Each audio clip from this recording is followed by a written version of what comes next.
आखिरकार इस मासूम बच्ची को इंसाफ मिल ही गया।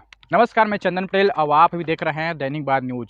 हम बात कर रहे हैं गुंडरजी ब्लॉक में हुए कुछ दिन पहले सामूहिक दुष्कर्म मामले को लेकर, जहां आरोपियों की गिरफ्तारी हो गई है।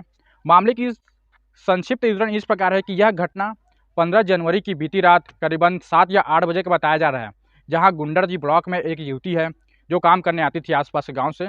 वो अपने दोस्त के साथ रात होने के कारण घर जा रही थी और जो युवा युवती थे बाइक में थे और जो कोई रास्ते में रुककर बात कर रहे थे, ऐसा जानकारी मिला। उससे गाड़ी का पीछा करते हुए 3 युवक जो गुंडरदी के हैं, जो शराब के नशे में थे, ऐसे बताया जा रहा है।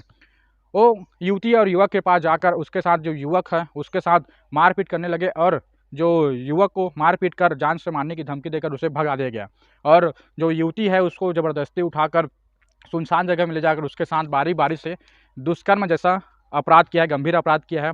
पुलिस ने मामले की गंभीरता को देखते हुए तत्काल एक्शन में लाते हुए सैकड़ों सीसीटीवी खंगाले और सीसीटीवी खंगालने के बाद इन आरोपियों को पता चला, जिसमें ये तीनों युवा हैं जो बताया जा रहा है गुंडरदी के हैं, दीवार मोहल्ले के रहने वाले हैं, जिसका नाम कुछ इस प्रकार है: राहुल सोनवानी, बबलू नेताम और विक्रम देवार। ये तीनों देवार मोहल्ले गुंडरदी के रहने वाले हैं, जिन्होंने इस सामूहिक दुष्कर्म जैसे गंभीर अपराध को अंजाम दिया है। और आखिरकार ये घटनाएं बढ़ क्यों रही है? जो कम उम्र के युवा है शराब के नशे में आगे क्यों बढ़ रहे हैं? इसे कहीं ना कहीं शासन प्रशासन की कमजोरी देखी गई है। तीनों युवाओं को पकड़ने में पुलिस को बड़ी कामयाबी मिली है। पुलिस ने अलग अलग टीम गठित कर अलग अलग सैकड़ों सीसीटीवी खंगाले, जिसके बाद इन आरोपियों का पता चला। सबसे पहले पुलिस ने विक्रम देवार को उठाया, उसके बाद और आगे उस थाने लाकर उसके बाद पूछताछ करने पर और बबलू नेताम और जो है राहुल सोनवानी के साथ तीनों मिलकर इस तरह से जो सामूहिक दुष्कर्म अपराध के हैं इसको अंजाम देना स्वीकार किया।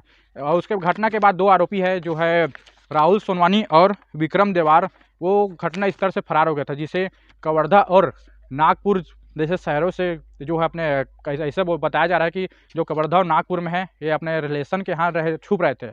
पुलिस ने भी इसके जो है मोबाइल ट्रेस करके में बड़ी कामयाबी मिली है। फिलहाल अभी सामूहिक दुष्कर्म के तीनों आरोपी राहुल, विक्रम और बबलू अभी जेल में हैं। तीनों के खिलाफ धारा 363, 376 2A, 376 D, 294, 566 और 323 के तहत अपराध दर्ज कर उन्हें जेल भेजा गया है। आखिर कम उम्र के युवा इस तरह से गंभीर अपराध करने में हिचकिचा क्यों नहीं रहे हैं? बताया जा रहा था कि जो युवा है शराब के नशे में थे।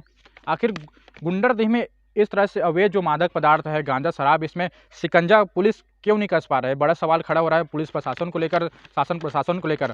गुंडरदेह में एक ऐसा मोहल्ला है जिसे सुबह से लेकर सुबह, शाम, रात एनी टाइम दारू, गांजा और अनेक प्रकार के मादक पदार्थ मिल जाते हैं। किसी से छुपा नहीं है कि ये कौन सा मोहल्ला है। इसके बावजूद शासन प्रशासन इसके ऊपर कोई कार्रवाई नहीं करता। आखिर जो अधिकतर ये देखने को मिलता है कि जो घटनाएं होती हैं शराब के नशे में या गांजा के नशे में और अनेक प्रकार के मादक पदार्थों को करने के बाद ही होता है। इसके बावजूद पुलिस प्रशासन या शासन प्रशासन अनेक जो है शराब, गांजा जो अवैध रूप से बिक्री होता है इसको रोकने में मोहल्ले में अवैध रूप से शराब, गांजा की तस्करी होती है, शराब बिकती है। इसके बावजूद शासन प्रशासन इनको रोकने के लिए कोई विशेष पहल नहीं करता और केवल कार्रवाई के नाम पर ही खाना पूर्ति करते हैं। अधिकतर जो घटनाएं होती है शराब के नशे में होती हैं। आपको याद होगा, टीवी चैनलों के माध्यम से आपको पता होगा कि कुछ दिनों पूर्व पुरू थाना अंतर्गत एक जो है शराबी पति है, वो शराब के नशे में किसी बात को लेकर अपने बीबी, बच्चे और अपने माताजी के ऊपर ताबड़तोड़ कुल्हाड़ी से हमला कर दिया, जिसमें उसके छोटे बच्चे और उसकी माताजी घटना स्थल पर ही उसकी मौत हो गई थी। और उसकी वाइफ थी, उसको मतलब जिंदा है और जो है धमतरी की उसका अस्पताल में इलाज रहा था, ऐसा जानकारी मिला। अधिकतर ऐसी घटनाएं देखने सुनने को मिलती है जो है शराब के नशे में, गांजे के नशे में और मादक पदार्थ के करने के बाद ही होता है। आखिर शासन प्रशासन इनको रोकने के लिए कोई विशेष पहल क्यों नहीं कर रहा है?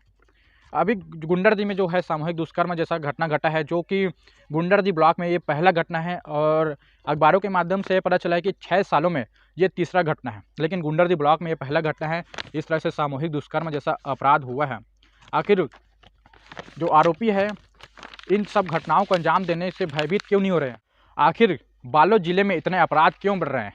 आरोपी अपराध करने से पहले क्यों सोचने के लिए मजबूर नहीं हो रहे हैं? क्यों दिन दहाड़े इस तरह से अपराध करने के लिए लोग उत्साही हो रहे हैं? और जो है गुंडरदी की बात करें, गुंडरदी, अर्जुंदा, रंचरई क्षेत्र में देखें तो गांव-गांव में अवैध रूप से गांजा, सट्टा, ताश अवैध रूप से चलता है। शासन प्रशासन को क्या इसकी भनक नहीं है, या उसके देख रेख में यह सारा काम काज होता है। और इसके लिए और आगे की अपडेट आपको देते रहेंगे, तो बने रहिए हमारे चैनल दैनिक बाद न्यूज़ के साथ। अगर चैनल में नए हो तो चैनल को सब्सक्राइब करना ना भूलिए। धन्यवाद।